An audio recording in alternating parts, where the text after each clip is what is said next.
இரக்கத்தின் ரெக்கைகளை தாழ்த்திக் கொள்ளுங்கள். இதைவிட பெற்றோர்களிடத்தில் எப்படி நடந்து கொள்ள வேண்டும் என்று குர்ஆன் எப்படி விவரிக்க முடியும்?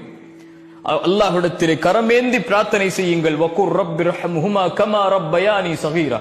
யா அல்லாஹ், எங்களை சிறு பிள்ளைகளாக இருந்தபோது எங்களை எப்படி இரக்கத்தோடு, அன்போடு, பாசத்தோடு, பரிவோடு எங்களை பார்த்துக் கொண்டார்களோ அந்த இரக்கத்தை இந்த நிலையில் அவர்களுக்கு நீ கொடுப்பாயாக என்று அல்லாஹ்விடத்திலே பிரார்த்தனை செய்யுங்கள். குர்ஆனுடைய கணக்கிடாத வசனங்கள். அல்லாஹ் சொல்கிறான், வவஸ்ஸைனல் இன்சான பிவாலிதைஹி, பெற்றோர்களிடத்தில் நல்ல முறையில் நடந்து கொள்ளுங்கள். சிரமத்தின் மேல் சிரமப்பட்ட அந்த தாய் அவனை சுமந்திருக்கிறாள், அவளை சுமந்திருக்கிறாள். அனிஷ்குருலி ஒலிவாலிதைக், அதனால் எனக்கு நன்றி செலுத்து, அதற்கு பிறகு உன்னுடைய தாய் தந்தைக்கு நன்றி செலுத்து. நம்முடைய பார்வையில் பாவியாக தெரிபவர்கள் இறைவனுடைய பார்வையில் யார் என்று நமக்கு தெரியாது. என் அடியார், என் தோழனை, என்னுடைய சகோதரியே, நீ ஒரு பாதையில் இருந்து மீண்டு நற்பாதையில் அமைத்ததற்கு பிறகு ஒருபோதும் இந்த மனிதர்களை குறித்து கவலை அடையாதீர்கள்.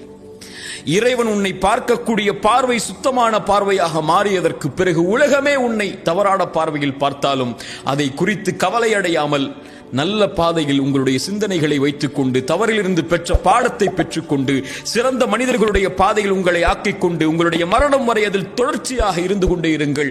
ஒருபோதும் கடந்த காலத்துடைய பாவங்கள் உங்களை கவலையடைய செய்ய வேண்டாம். அதற்கு அவசியமில்லை. வாழப்போகின்ற வாழ்க்கை கொஞ்ச காலம். இந்த உலகத்தில் நீங்கள் மரணித்ததற்கு பிறகு இந்த மனிதர்கள் மறந்து விடுவார்கள்.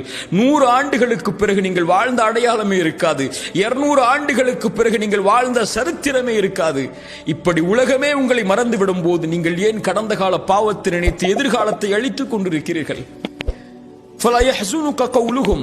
அப்படி மனிதர்கள் உங்களுடைய பாவத்தை நினைவு கூர்ந்து கொண்டே இருந்தால்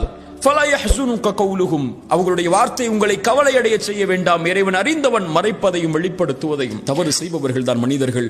அதிலிருந்து தங்களை மீட்டெடுத்து சரியான பாதையில் அமைத்துக் கொண்டவர்கள் கண்ணியமானவர்கள். அவர்கள் ஒருபோதும் கடந்த கால பாவத்தை நினைத்து கவலை அடைய வேண்டிய அவசியமில்லை, எண்ணமில்லை. இறைவனிடத்தில் மன்னிப்பை கேட்டதற்கு பிறகு இறைவன் நம்முடைய கவலைகளை நீக்குவான். லா தஹ்சன், கடந்த கால பாவங்களை நினைத்து உங்களுடைய பாதையை சீர்படுத்தியதற்கு பிறகு ஒருபோதும் கவலை அடையாதீர்கள். அதை குறித்து மக்கள் உங்களை நினைவுபடுத்தினாலும் அதை கொண்டும் கவலை அடையாதீர்கள். இறைவனிடத்தில் கண்ணியமானாக வாழ்ந்தவர் தான் வெற்றி அடைவார். மனிதர்களுடைய கண்ணியத்தை எதிர்பார்ப்பவர்